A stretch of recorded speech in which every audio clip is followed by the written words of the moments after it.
தங்கத்தின் மீதான மனித குலத்தின் ஆர்வம் என்பது பதிவு செய்யப்பட்ட வரலாறு போலவே பழையது ஆகும். மனிதன் இந்த கவர்ச்சிகரமான உலோகத்தை முதலாக எப்பொழுது கண்டுபிடித்தான் என்று நமக்கு தெரியாத நிலையில் கிமு 40,000 ஆண்டுகளுக்கு முந்தைய தொன்மவியல் குகைகளில் தங்கத் துகள்களை தொல்பொருள் ஆராய்ச்சியாளர்கள் கண்டுபிடித்தனர். நமது முன்னோர்கள் தங்கத்தை சேகரித்து வந்தார்களா அல்லது தங்கம் அவர்களிடம் இருந்ததால் அவர்கள் குகைகளில் தங்கியிருந்தார்களா என்பது இன்னும் தெளிவாக தெரியவில்லை. நைல் நதி நாடான பண்டைய எகிப்தில் தங்கத்தை மனிதன் முதலில் பயன்படுத்தியதற்கான உறுதிச் சான்றுகள் கிடைத்தன.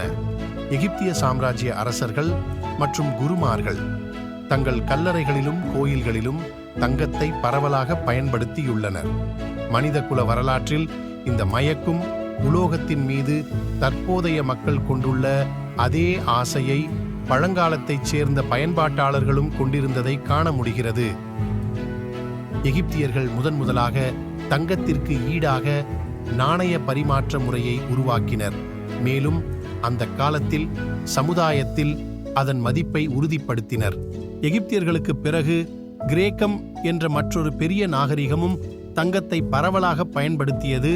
எகிப்தியர் போலவே கிரேக்கர்களும் தங்கத்தை சமூக அந்தஸ்தின் குறியீடாகவும் செல்வத்தின் அடையாளம் மற்றும் பணமாக கருதினர். இருப்பினும் பிரபலமான நம்பிக்கைக்கு மாறாக ஒலிம்பிக்கில் வென்றவர்களுக்கு தங்கப் பதக்கங்களை அளிக்கும் ஒலிம்பிக் பாரம்பரியமானது நவீன கால ஒலிம்பிக்கு முன்னர் தொடங்கப்படவில்லை.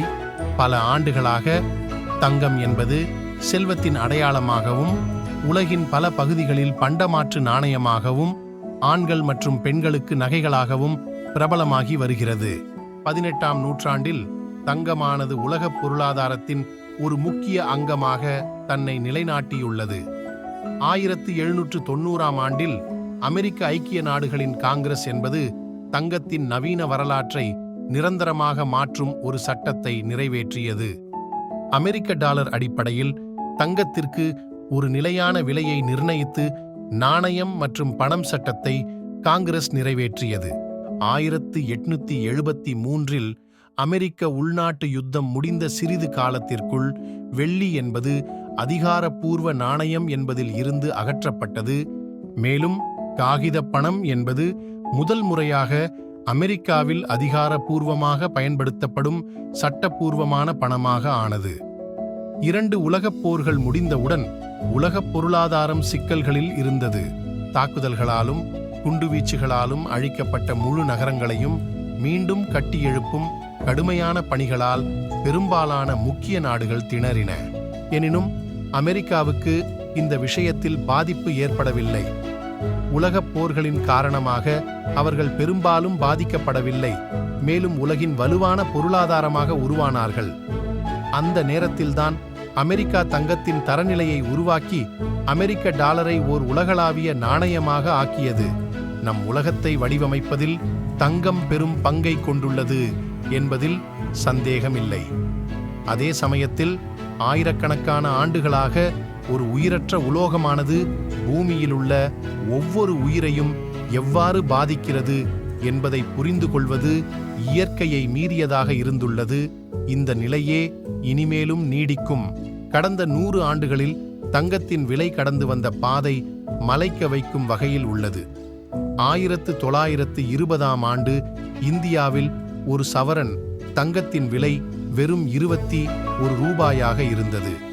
சுதந்திரம் பெற்ற 1947ஆம் ஆண்டு ஒரு சவரன் 70 ரூபாயாக அதிகரித்தது. 1980ஆம் ஆண்டு 1064 ரூபாயை கடந்தது. 2008 அக்டோபர் 10ஆம் தேதி ஒரு சவரன் 10,272 ரூபாய்க்கு விற்பனையானது. 2011 ஆகஸ்ட் 18 ஆம் தேதி முதன்முறையாக 20,032 ரூபாயாக உயர்ந்தது. 2020 ஜனவரி 3ஆம் தேதி ஒரு சவரன் 30,344 ரூபாயாக உச்சம் பெற்றது. அதே ஆண்டு ஜூலை 27ஆம் தேதி கொரோனா ஊரடங்கின் போது 40,140 ரூபாயாக விற்பனையானது. தற்போது 55,520 ரூபாய்க்கு விற்பனையாகிறது. உலகில் கிடைக்கக்கூடிய தங்கத்தில் பாதி தென் ஆப்பிரிக்காவில் வெட்டி எடுக்கப்படுகிறது.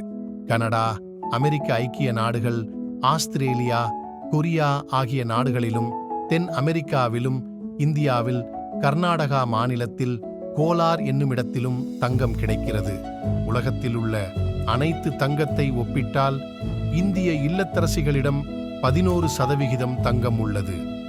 அமெரிக்கா, சுவிட்சர்லாந்து, ஜெர்மனி ஆகிய நாடுகள் தங்களின் கையிருப்புகளைச் சேர்த்தாலும் இத்தனை சதவிகித தங்கம் சேராதாம். ஆனால் அதே இந்தியாவில்தான் அதை வெறும் கனவாகவே கொண்டுள்ள ஏழை பெண்கள் வாழ்ந்து வருகின்றனர். இந்த நிலை இனி வரும் காலங்களிலும் தொடரவே செய்யும் என்பதே வருத்தத்திற்குரிய உண்மையாகும்.